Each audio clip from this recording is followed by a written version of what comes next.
After knowing the epithelial characteristics, now we are going to classify the types of epithelium.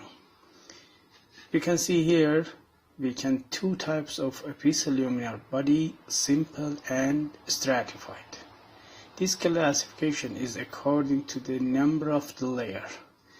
You can see in this column we have one layer of epithelium, and in this column we have two or more layers of epithelium. When we have one layer, we call it the simple epithelium, and when we have two or more layers, we call stratified epithelium.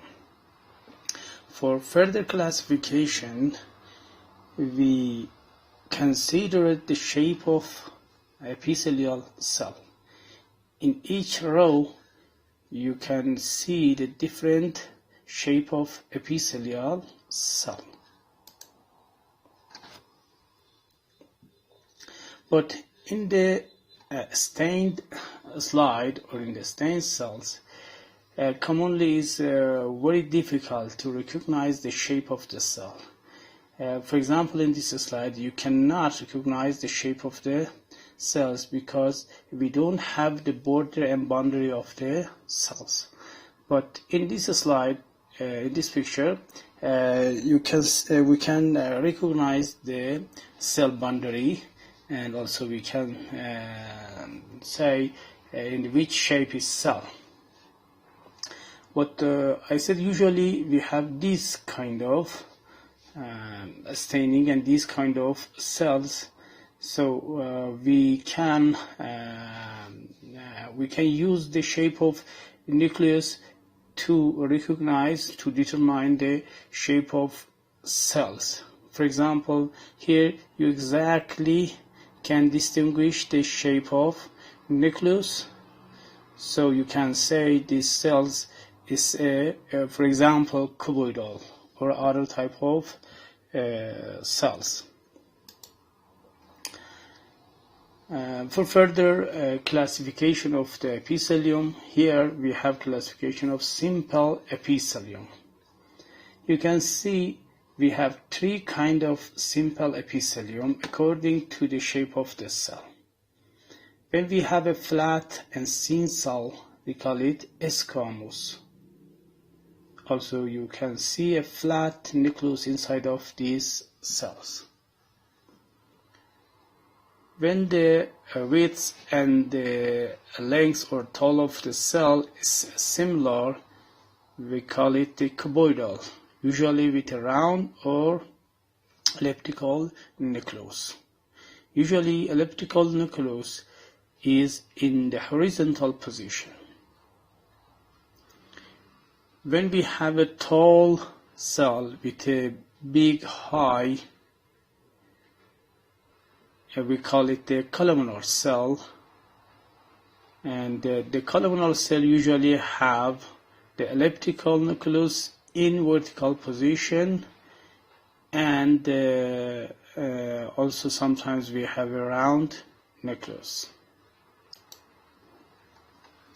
In more detail, here you can see the flat nucleus. It means we have a simple squamous epithelium in this schematic picture. Also around this blood vessel, also we have one layer of squamous cells, simple squamous cells, and also in this real blood vessel, usually capillary, we cannot recognize the boundary of the cells, but easily we can determine the shape of nucleus. We can see the this arrow showed us the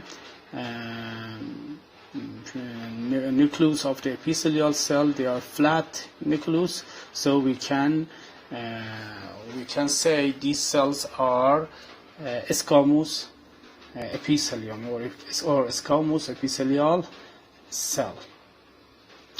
But sometimes we choose special names for some epithelial cells. For example, we have two special names here, endothelium and mesothelium. All of the epithelial cells that line the blood vessel, lymphatic vessel, and also inside of the heart, we call this epithelial cell endothelium. Usually this endothelium is simple squamous epithelium. So the simple squamous epithelium inside of the blood vessel, lymphatic vessel, called endothelium. The another name is the mesothelium. The mesothelium also is a simple squamous epithelium that line our body cavity. For example, peritoneal cavity, precordial cavity, the cavity around the heart, the cavity inside of our body, and also the cavity around of lung, pleural cavity. These cavities are lined by a simple squamous epithelium that called mesothelium. Simple squamous. In this picture you can see the precordial cavity lined by mesothelium, and body cavity, peritoneal cavity, lined again by mesothelium, but inside of the heart lined by a endothelium. Inside by the endothelium, outside by a mesothelium. The second simplest epithelium is a cuboidal epithelium. In this picture you can see we have a sometimes round or a horizontal, elliptical nucleus. It means we have a cuboidal epithelium. And in this real duct of I think is from the nephrons, you can see the simple cuboidal epithelium around this duct or around this lumen with a elliptical in horizontal position nucleus. It means we have a simple cuboidal epithelium. And a good example for this epithelium, simple cuboidal, is a kidney nephrons. The kidney of the nephrons have this epithelium, simple and also cuboidal. And the last simple epithelium is columnar epithelium. Usually we have a elliptical nucleus, but in the vertical position, and sometimes maybe we have a round nucleus. Exactly here you can see a round nucleus inside of the epithelial cells. But when we determine the position and the location of the nucleus inside of the cell, we see this nucleus is in the basal part of the cells, not in the middle of the cells. And it means we have a columnar cells. So by the position and the location of the nucleus, we can recognize this cell is cuboidal or the columnar. Exactly here you can see the distance of the nucleus from the apical part and the distance of the cell nucleus from the basal part of the cells. Simple columnar. We have this epithelium, and also here we have a real picture of the simple columnar epithelium in both sides. We have this simple epithelium inside of our gut, except the entrance and the exit of digestive systems. I mean, in the mouth, in the esophagus, and the anal canal, we have different epithelium, but in the stomach, small intestine, and large intestine, we have this simple columnar epithelium. And the stratified epithelium divide in five groups. The first group is squamous, like simple, and then cuboidal, and then columnar, exactly same as the simple. But we have two new epithelium in the stratified epithelium. The first one is transitional, and the second one is a pseudo-stratified columnar. You see here three kinds of stratified epithelium: squamous, cuboidal, and columnar. And we also all of types you can see around close. But why we say this epithelium is squamous, this one is cuboidal, and this one is columnar? Our classification therefore determine the type of stratified epithelium is according to the shape of the cells in the superficial layer.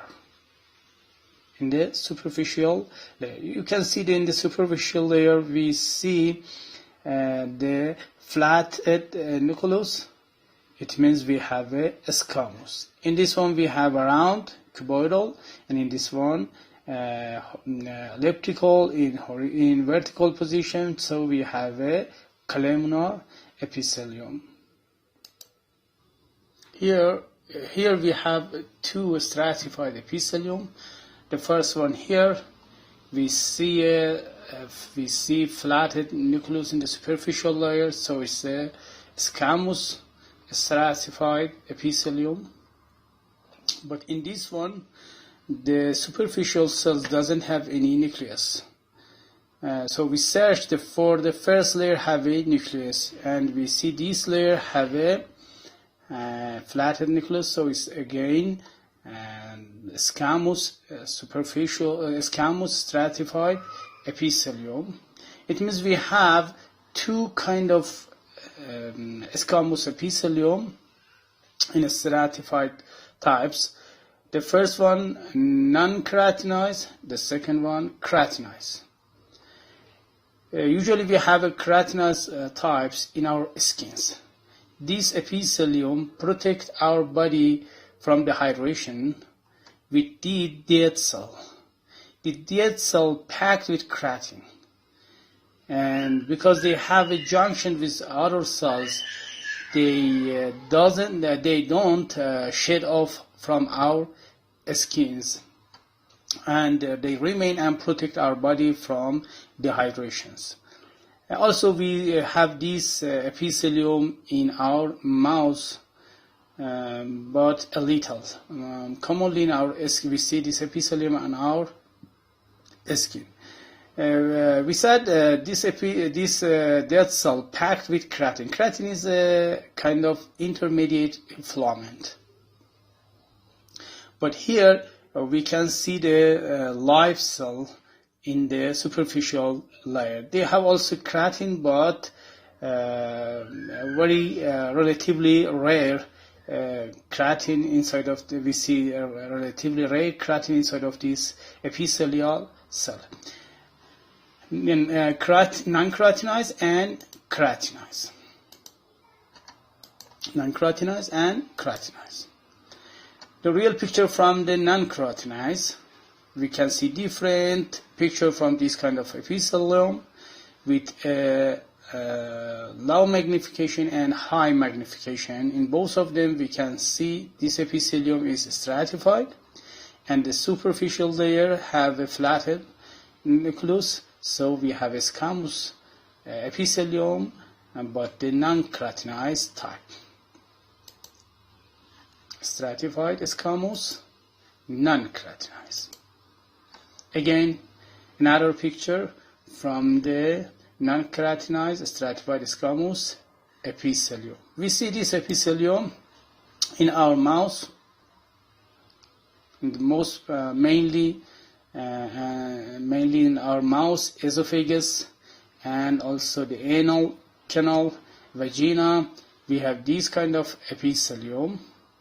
But this epithelium doesn't protect our body from dehydration. We said the keratinized type we have on our skin. You can see some slide from our skin, and we can see the dead cell without nucleus in this part, also in this part. Keratinized stratified squamous. The next stratified epithelium is cuboidal. The cuboidal and also the columnar stratified epithelium, they are relatively rare in our body. Usually we have them in the excretory duct of some glands, for example, salivary gland, sweat glands. We have this kind of epithelium. For example, in this real picture, you can see a duct of gland, and we have two layers of epithelium, so it means it is a stratified epithelium, and the superficial layer have a round nucleus, indicate this epithelium is a cuboidal stratified epithelium. The good example for this epithelium is this sweat gland. And the sweat gland, you can see the cross section from the sweat gland with lumen and the epithelium around the lumen, two layer with a somehow round nucleus. Here we see another type of stratified epithelium, and the superficial layer have a elliptical in vertical position, so we have a columnar stratified epithelium. And the good example for this epithelium, all of the people have this epithelium in conjunctiva. Conjunctiva is the back and behind of our eyelid. In this part, you can see in this picture, have a columnar epithelium, stratified epithelium. Some people have this epithelium in excretory duct of salivary gland, because some of other people's this epithelium is a cuboidal columnar, a cuboidal stratified epithelium. The next epithelium here is transitional epithelium. Why we call it transitional epithelium? Because number of the layers of this epithelium change during two situations. For example, here we have this epithelium in relaxed situation, and below here we have in the distended or stretched situation. Number of the layer in the relaxed situation here is about 5 or 6 layers. When we stretch this epithelium, number of the layer decrease to the 3 or 4 layers. Because of that, we call it the transitional epithelium. But under the light microscope, we see this epithelium stratified epithelium, and because the nuclei are elliptical, we can also call it the cuboidal stratified epithelium. But why we don't call it? Because this epithelium have a special characteristics. One of them is the number of the layer change, and another one is this huge and this giant superficial cells. These cells are called dome-like cells or umbrella cells. Some of them you can see have a 2 nuclei, and it's the best feature of this epithelium. When we see a superficial cells have a 2 nuclei, it means we have a transitional epithelium.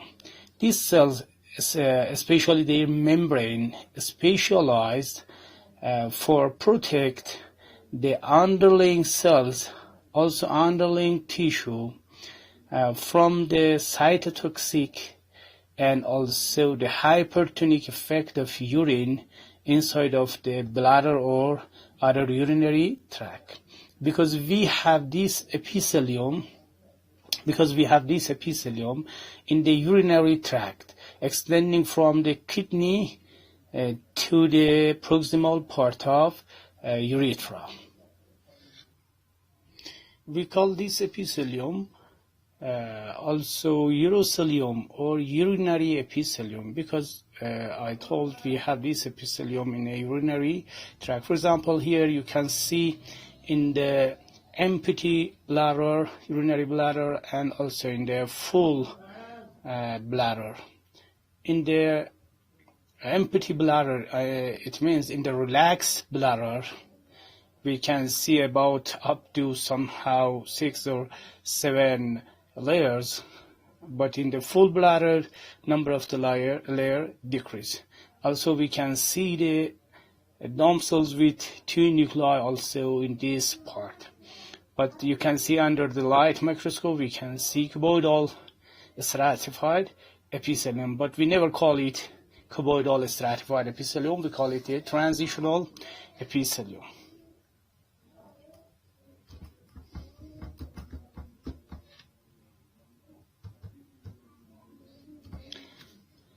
And again, a picture, real picture from this epithelium. We can see the dome-like cells, umbrella cells with 2 nuclei here. And also here we can see this epithelium in the ureter, bladder, and proximal part of urethra. But the question is here, why this epithelium why the number of the layer of this epithelium change in the stretched and in the relaxed situations. You can see this epithelium in 2 situations, in the relaxed or empty urinary bladder, and in the stretched situation or in the full bladder. I mean the bladder filled with urine. In the relaxed situation, we can see at least here 3 layers of cells: basal layer cells, intermediate layer cells, and superficial layer cells. And you can see interestingly here, all of the cells attach the basal lamina or basement membranes. In fact, we have a 1 layer of the cells, not stratified. It's a simple epithelium, but the height of the cells is different from each others. We have a different tall of the cells here. Some cells are short and some cells are very tall.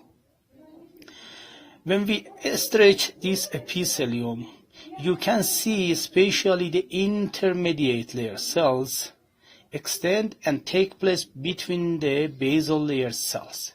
So by this way, number of the layer decreased. And you can also see the dome-like cells here have a special cell membrane in the surface, and these cell membrane protect other cells and also other tissues from the cytotoxic effect of the urines. And the last epithelium is the pseudo-stratified epithelium. Under the light microscope again, we can see the stratified columnar epithelium. You can see the superficial layers have a elliptical nuclei in the vertical position. It means we have a columnar stratified epitheliums. But under the electron microscopes, in these 2 pictures, but they are schematic. Also, again, we have here 1 layer cells. Out of all of the cells attach the basement membranes, but not all of them extend to the free surface. Some of them are short and some of them are tall. It means this appearance means the different tall cells, the cells with a different tall cause or gives this epithelium a stratified appearance.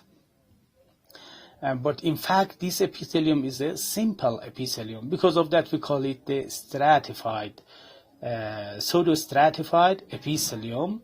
It's a fake stratified epithelium.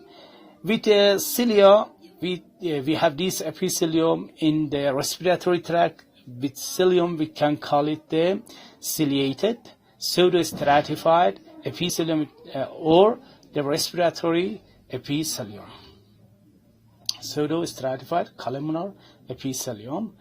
A better real picture, a real picture from this epithelium we can see here, that is stained with a special dye, toluidine blue, pseudo-stratified epithelium with cilia and goblet cell. We can see the goblet cell, the cells secreting mucus.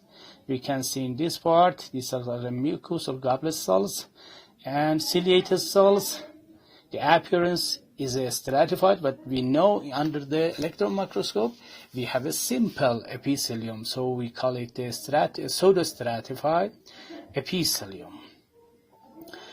Without the cilia, also we have this epithelium in the other part of our body.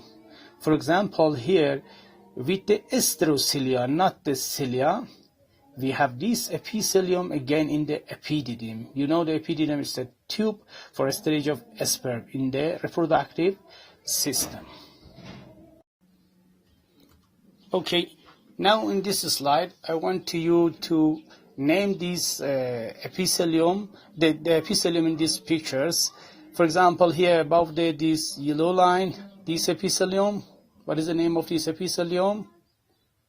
Yes, simple squamous epithelium, because we have one layers. This part around these lumens, this cavity. Yes, we have a simple cuboidal epithelium. And in this picture, we have a stratified. The cells, the superficial layers are columnar, so stratified columnar epithelium. But because we have a cilia, or sometimes asterocilia, it's exactly the pseudo-stratified epithelium.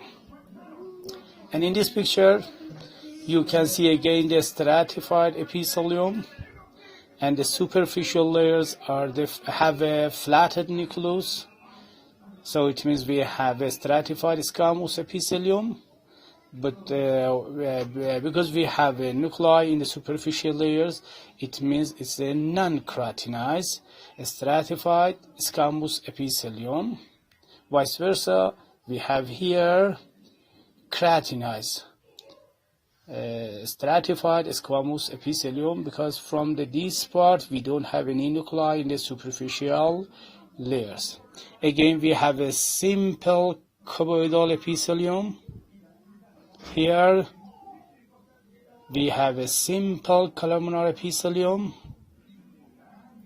Again, in this part, pseudo-stratified epithelium, because we have a cilia in this part, in the superficial or free surface area. And around this lumen in both sides, we have a simple columnar epithelium.